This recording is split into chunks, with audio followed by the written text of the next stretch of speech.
You're listening to the Ask Drone U podcast. You ask, we answer your drone questions. Whether you're here to turn your passion into profit or you simply fly for fun.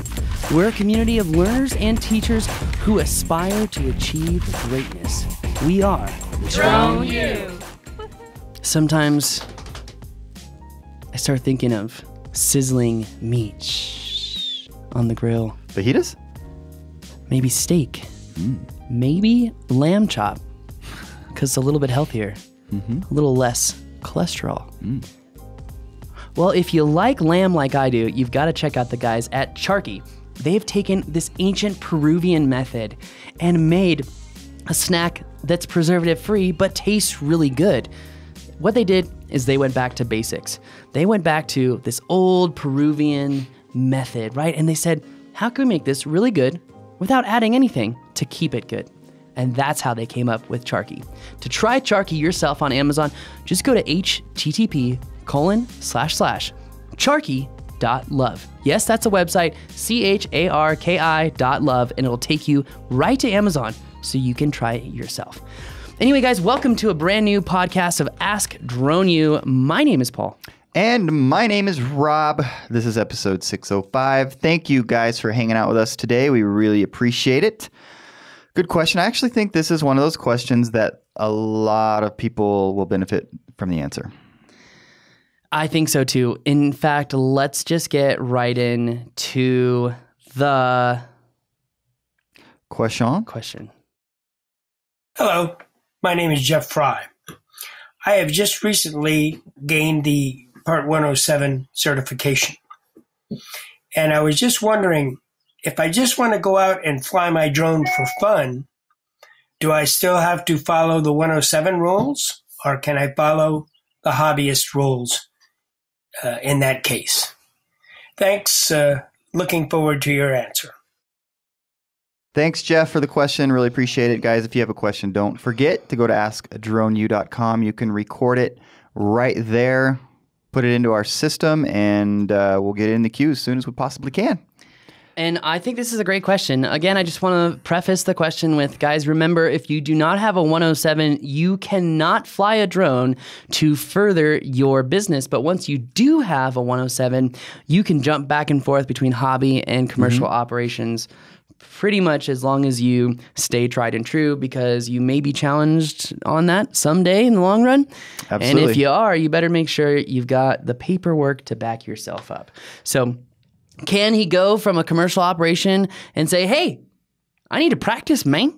I'm going to go out and fly my drone, man. I need to do some practice, man. Well, guess what, man?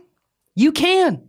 It's fine. Go out and fly hobby rules. I still take more of the kind of chill kind of, if I'm still in controlled airspace, I still still a little wishy-washy on that. But as far as hobbyist rules, yeah, you can totally go out and fly as a hobbyist. Don't use that as an excuse to do nefarious action. And yeah, just go out and have a good time. Remember what it's all about. It's all about having fun. Absolutely. And it is actually spelled out right in 107 that except as provided in this paragraph of this section, this part applies to registration, blah, blah, blah. And basically what it says is 107 does not apply to the following: air carrier operations, aircraft subject to the provisions of Part 101 of this chapter, and then anybody flying under 333. So the second item there is what he's talking about. What did you just say about the 333? I just said that that's one of the three elements for which 107 doesn't apply, according to 107.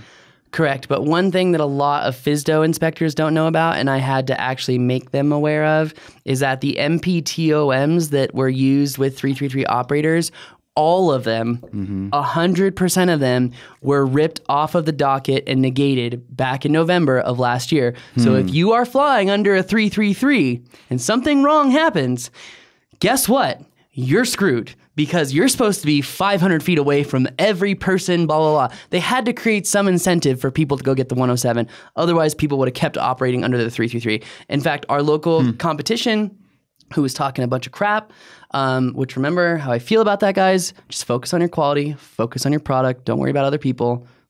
patience will prevail. The other person was saying, hey, you guys need a 333. You need an MPTOM.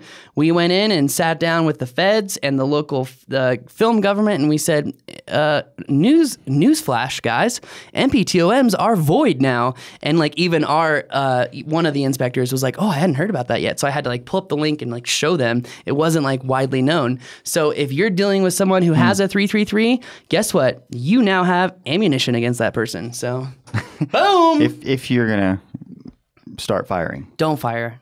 Don't fire. Just do your thing. Put the guns away. Pull the remote out. Focus on what you do best, because quality always conquers. Absolutely. So in this question, when is this really even important? Or when is it most important? Are you talking about when you're sort of within the 5 mile issue of hobby where you'd have to notify the tower versus dealing with the airspace issues as a 107 pilot? Is that really kind of the most significant time where this is even a question of flying under 107 and 101? It's just airspace, you're saying? Yeah. Yeah, but again, as a hobbyist, you're supposed to notify when you're within 5 miles of an airport, and a lot of authorities think that if you're a hobbyist, you can't fly within 5 miles of an airport. That's not true. Yeah. But oftentimes when you try to reach out to that airport operator, like for example, John Wayne Airport, California, just south of LA, try calling them, try getting a hold of them. Not going to happen. Never going to happen. Yeah. So, I feel like that's a place where the FAA and hobbyists can work together. But sure. Anyway, I think that answers the question. Do you think we've covered everything? Did I answer your question well? Yes, you did answer my question. Right. Thank you very much. Well, guys, that is going to do it for us today. My name is Paul. My name is Rob. And you're listening to the Ask Drone U podcast.